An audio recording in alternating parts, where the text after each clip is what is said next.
Assalamualaikum warahmatullahi wabarakatuh. Bismillahirrahmanirrahim. Selamat bertemu kembali. Semoga saja sesuai dengan harapan kita semua dalam keadaan sehat walafiat, senantiasa diberikan rezeki yang halal dan thayyibah, dan senantiasa dalam perjalanan hidup ke depan mendapat ridha Allah Subhanahu wa taala. Amin ya rabbal alamin.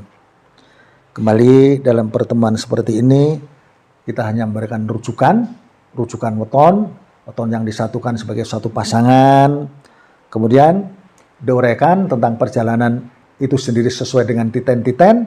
Mudah-mudahan kalau ada hal-hal yang buruk bisa menunggu untuk kebangkitannya, tidak lantas apa yang terjadi di awal, kalau berat menjadikan buyar segala-galanya. Bukan itu yang dimaksudkan. Mudah-mudahan menjadikan satu pandangan atau pemahaman untuk tetap berhati-hati. Untuk kali ini yang tidak kita pertemukan adalah Sabtu Kliwon dengan Minggu Kliwon, sama-sama Kliwonnya. Di mana Sabtu Kliwon 17, kemudian Minggu Kliwon, Minggu 5 Kliwon 8, 13, maka nilai yang dihasilkan adalah nilai 5. Jadi nilai 5 ini seperti memang dalam pertemuan Sabtu Kliwon dengan Minggu Kliwon ini boleh dikatakan tidak ada kesulitan sesuatu, di mana Anda langsung mendapatkan kemudahan-kemudahan karena setiap gerak Anda, setiap usaha Anda akan mendapatkan hasil dari sisi ekonomi.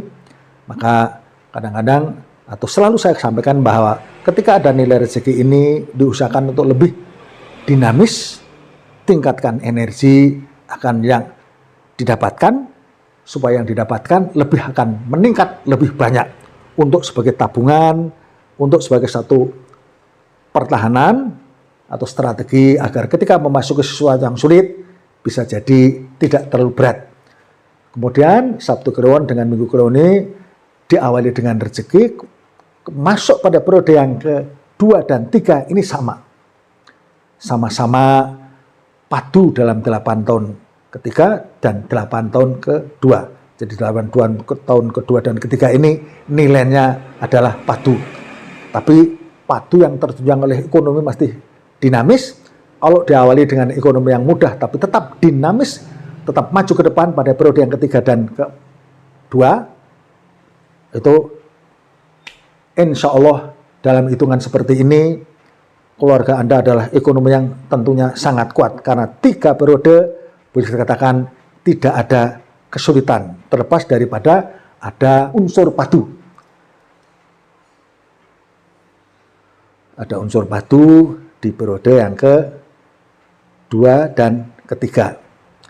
Hanya saja pertahankan dengan baik modal ekonomi Anda atau invest Anda, karena ketika memasuki periode yang keempat ini ada periode yang sangat sulit karena pegat ini berarti pegat rezeki, bisa gangguan kesehatan tanpa ada perhitungan yang sangat teliti.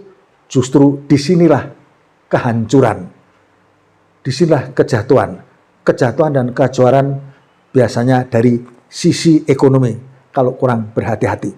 Dimana dari awal periode pertama yang notabene rezeki, kemudian kedua adalah nilai padu yang tetap rezeki dinamis, kemudian masuk pada periode yang ketiga pun rezeki yang tetap dinamis meskipun padu, tapi harus dipertahankan, jangan sampai ada pemborosan di periode yang keempat, karena di sini berapapun Anda modal biasanya terbanting.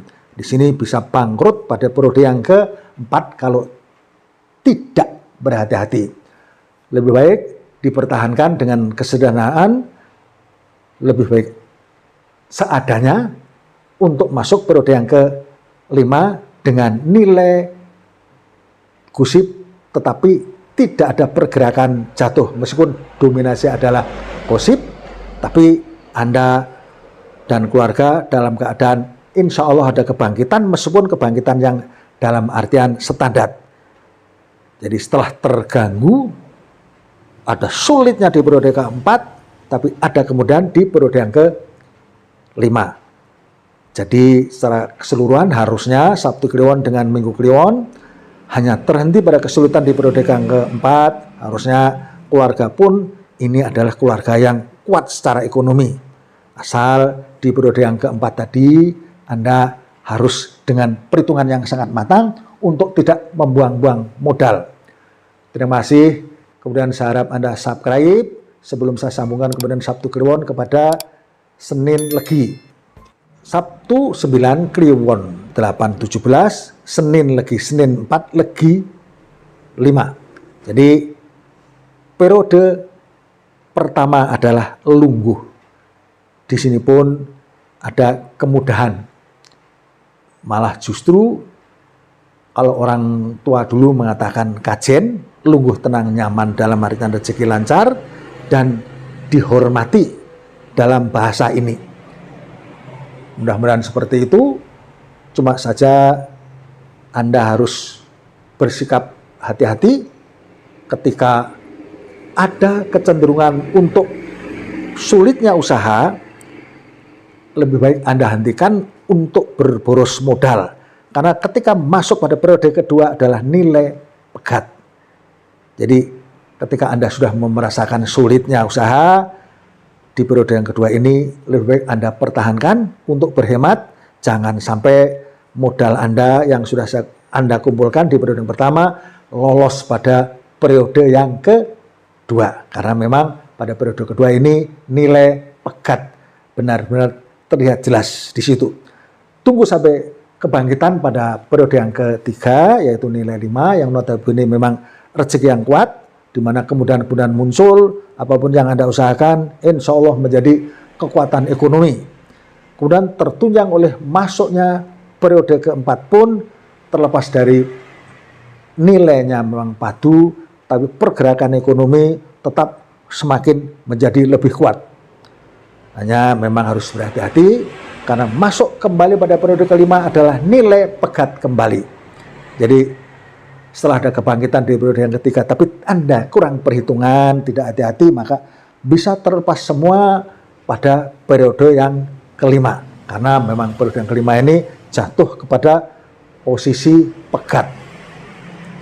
Maka seharusnya kalau ada perhitungan yang baik, setelah terbangkitkan dan 3 periode yang notabene 3 periode adalah 24 atau 25 tahun, atau paling sedikit adalah 20 tahun, tentu saja pertahanan Anda secara ekonomi harusnya kuat. Meskipun ada godaan pada periode yang kedua dan kelima. Jadi kalau saya ulang dari awal, masuk periode 8 tahun pertama adalah lungguh, di mana kemudahan dan kajen, rezeki naik, terhenti pada periode kedua pegat, tapi bangkit kembali periode ketiga dan keempat. Yang notabene memang dasar ini nyata rezeki dan masih pesat kepada periode yang keempat nilai padu tapi tetap mendapatkan hasil yang baik. Cuma saja harus dihentikan dengan cara yang hemat ketika masuk pada periode yang kelima, karena memang di sini nilai 4 itu termunculkan.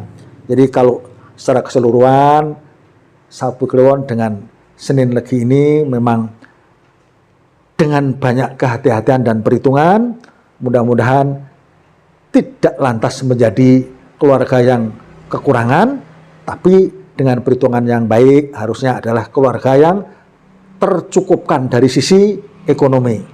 Saya kira penjelasan saya cukup jelas. Kalau kurang pun saya mohon maaf. Sekaligus setiap apa yang saya uraikan di depan, saya sampaikan penjelasan-penjelasan itu. Kalau ada kekurangan saya minta maaf, dan semua kalau ada kekeliruan dan kesalahan, semoga saja Allah Subhanahu wa Ta'ala memberikan ampunan dan ridhonya. Amin ya Rabbal Alamin. Assalamualaikum warahmatullahi wabarakatuh.